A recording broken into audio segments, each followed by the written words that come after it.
Hello, and welcome to the Techstrong AI podcast. This is week 3 of our brand new podcast addressing all things artificial intelligence. I'm Amanda Razani, and I'm here today with Mike Vizard. And together, we're going to talk about some current issues and concerns regarding AI. How are you doing, Mike? I'm doing great. Probably better than a lot of the folks trying to make sense of AI these days, but we will endeavor to do what we can to help. Yeah, absolutely. So let's start with large language models. There is a plethora of large language models across the market for all sorts of things.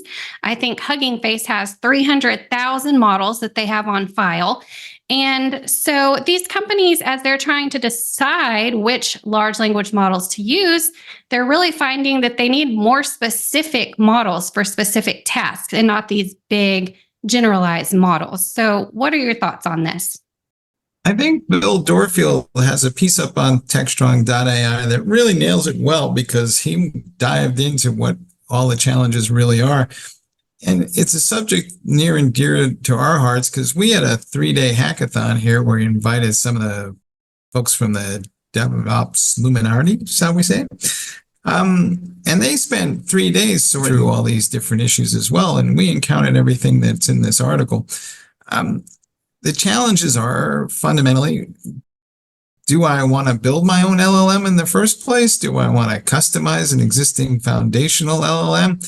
Or do I not need to do that at all? And I can use techniques like RAG to expose my data to an LLM, and then hopefully it will come back with some interesting insights and compelling capabilities. So I may not need to build an LLM at all. And then other folks are like, hey, I just want to use this stuff. So maybe I'll wait for some application provider to do that, and I won't need to do it myself at all. I think a lot of folks are sitting around scratching their heads about how to operationalize all this stuff. And my suspicion is the right answer is going to be all of the above, but perhaps not in equal measures. I don't know. What do you see happen? Yes, well, I'm seeing a lot of business leaders really scrutinize the different options as they all try to harness the technology in some form or another. And it really does come down to more specific models per the vendor and their needs that are maybe a little bit more to the task rather than these large ones. And I think it's going to take a while. I think if I had to characterize last year, I would say it was the year of irrational AI exuberance. I mean, it's a powerful tool and all that, but actually using that within the context of business processes, it has to be right, like 99.999% of the time.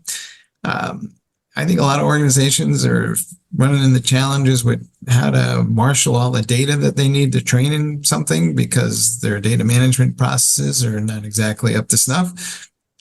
So this might be the year where we quote unquote operationalize AI, but it may not see the actual benefits of all this till next year or even beyond.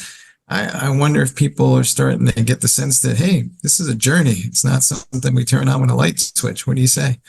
Absolutely. Well, I know that a lot of executives realize that the return on investment is going to be a few years out before they really see it. But most of them do tend to believe in the technology and that it is going to improve processes and being able to manage the data is going to be a lot easier. But they know that also it's a long process to implement and that it's going to be a few years before they really see the outcome. And also, it's great to have all these ideas. There's a lot of ideas and big visionary dreams for how to use it, but only about 30%, I think it is, or 35% is really going to stick when it comes down to it. So being really strategic when it comes to implementation and these projects is important. I'll tell you who is doing a happy dance. It's all those CIOs out there. For a while, they've been feeling maybe that they didn't get the level of appreciation that they should be getting, given how dependent businesses are on IT. But a lot of business execs thought they could make those decisions on their own. I think AI brings the CIO and the senior IT leaders back to the center of the room because none of this is going to be possible without them, and they're the ones in charge of this. So there's a story up on Techstrong.ai that reflects a survey that some of these folks were kind enough to participate in.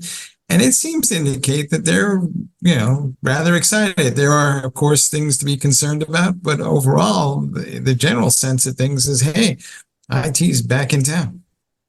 Yeah, absolutely. And it's important because there's going to be a lot of training required. There's a lot of people that need to catch up and skill up to, maintain this technology.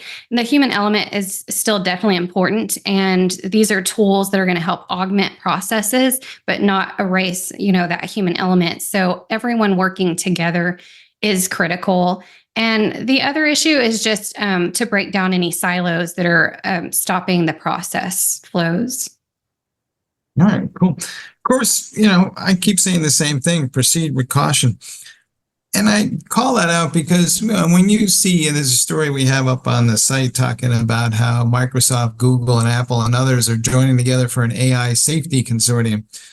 Anything that Microsoft, Google, and Apple have to actually get together on means that, danger, Will Robinson, because it's not exactly like these guys love each other. So if they're spending time trying to figure out how to make something safe together, it would indicate it might be pretty dangerous. So I think we need to carefully watch what's going on in these consortium conversations. I'm hoping that they'll define best practices for using this stuff in a way that's responsible. But we also got to realize there's a lot of folks out there who may not use it responsibly at all with malicious intent. And we need to actually understand how they're going to use that and maybe defend ourselves against that. So are we overlooking the safety issues here? What do you think? Well, I think that's a key concern of the consortium and the regulations that are underway is the safety issues. But I would say that while these big companies, they're major players, and it would be good to listen to what they have to say from their experience. But I would hope that we're bringing in a lot of vendor neutral players into this as well. So these are not all defined by just a few big companies. Well, that is the concern, is that AI is just going to drive everything to the big 5 or 6 platform providers, and the rest of us will become wholly dependent upon them. That's probably not a great model for the future. So I think one of the reasons that we're going to see folks investing in LLMs the way we were talking about at the top of the show is we can't have that level of dependency. Folks are going to go, hey, I don't want my data to be used to train AI models that are going to benefit Microsoft and Google and the like without them actually sharing any meaningful revenue back our way. Yeah, absolutely. And another big concern there, with the safety issue too, is you have this big sprawl of all this tools and technology and AI technology and all these LLMs that are all having to communicate with each other and between companies. And is all that data going back and forth safe? So how do we make sure that it's safe across all these different platforms? I wonder to what degree regulators clearly will want to step in here, but I don't know if they know enough about the technology to actually implement something that is relevant. Maybe the folks in the EU are a little more prepared than others, but I got to say, a lot of this stuff is still emerging technology, and some of it is flat out rocket science, and other parts of it are just simple math. But the folks writing the regulations, I don't know, maybe they're going to be dependent upon these AI safety consortiums to essentially give them the script that will become the regulation in the future. And that's not uncommon in other industries. But I feel like, given what's at risk here, to your earlier point, we need some independent third party that can assess this. Yeah, definitely. And bringing in as many key players with the knowledge necessary, that's important to all work together and collaborate to come up with some good solutions. Okay. And so next, Mike, I believe you recently had an interview with an executive from Cisco about how to utilize AI for a better remote work experience. Can you explain a little bit more about that? Yeah, this was a fascinating conversation because Jitit Patel, who's an executive VP and general manager for collaboration and security business unit at Cisco, was positing the whole idea that we're having this ongoing debate about whether or not people need to come back into the office to be more productive. And you're seeing a lot of edicts that are like that. And his point of view was that's a little heavy handed.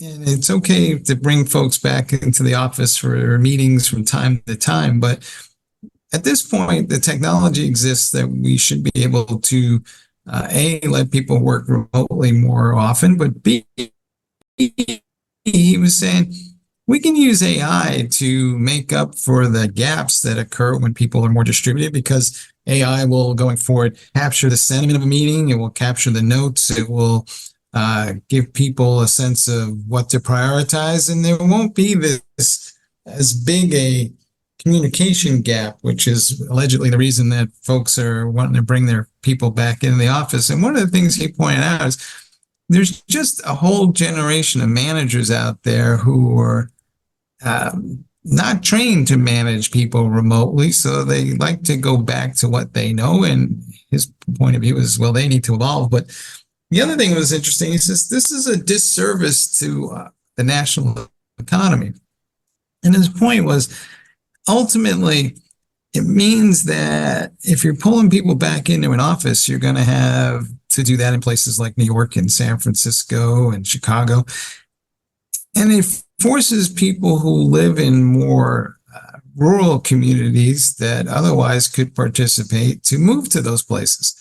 And it's bad for the general economy because those folks could be making a really good salary that would go a lot longer in a particular town in, I don't know, pick Texas, Nebraska, wherever your favorite spot is. And we shouldn't force people to always have to be in the office. And if on occasion, if we need to fly them into meetings, we can. But he's betting longer term, the workforce will become more distributed because of AI. What do you think? Yeah, I believe so. I mean, we're in a day and time now where we should be able to utilize this technology to stay where we're most comfortable, because statistics show and prove that people working where they're most comfortable in the environment that they prefer is a better outcome of work. So they're producing better work, and there's ways to utilize the technology to feel more like have a relationship with people in a better way, and to feel more connected, and to feel less distance between where all the employees work. And we should definitely harness that technology that's available. Yeah. And most white collar jobs are not 9 to 5. You can perform them over the course of a 12-hour day if you're so inclined, and kind of wrap your personal life around that. But I think people have gotten a lot better at thinking about the outcome rather than whether or not I showed up from the office at 9:15 on the dot, and then I stayed there to precisely 5:05, and then I got in my car and drove home for an hour to 2 hours that are probably a waste of time every day. And if you add it all up, just commuting time alone, what is that? 2 hours a day. So that's 10 hours a week that we could probably give back to all kinds of folks, which frankly, half of them will spend most of that time working anyway. So it just feels like we're being short-sighted. Yeah, absolutely. It's a lot of wasted time that could be given back to the employees, so they feel refreshed and they feel happier in their jobs. And then, like you said, that's more time that they can put to more work if they want to. But people work in different times better than others. So some people are morning people, some people are evening people, and so long as the work is done, there's a lot of more deadline-driven tasks that can be done anytime. So let's be more innovative and advance. Elsewhere on Techstrong.ai this past week, there's a story up about how Sam Altman is talking about $7 trillion to build AI chips.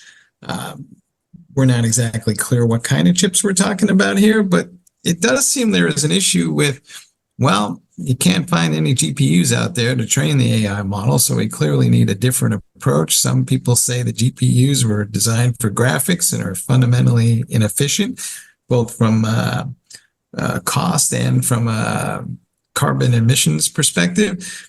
So I think there's probably room here for innovation, but this won't be the only game in town. But if he needs $7 trillion, let's just add up all the other potential chip companies out there. Maybe we're looking at $50 trillion investment to create processors for AI.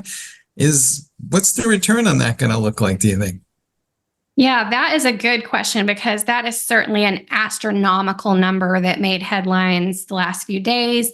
And I know that whereas he was also working with some other players like NVIDIA, but I guess, if they're going to go the way of making their own chips and having the factories, which is also going to be costly to run to make the chips, then I assume they've crunched the numbers and feel that it's going to be a huge return on investment, because I couldn't see making that decision without feeling that it's going to be a massive return on investment. So I guess even more than $7 trillion. Yeah. I mean, when you think about how crazy that is, it's probably larger than the GDP of half the countries on the planet, right? Yes. Yeah. It's interesting. We'll see how it plays out for sure. And there's probably a lot of folks wondering, if we have that kind of money to spend on AI chips, why aren't we doing something else with it? But who knows? True. We shall see.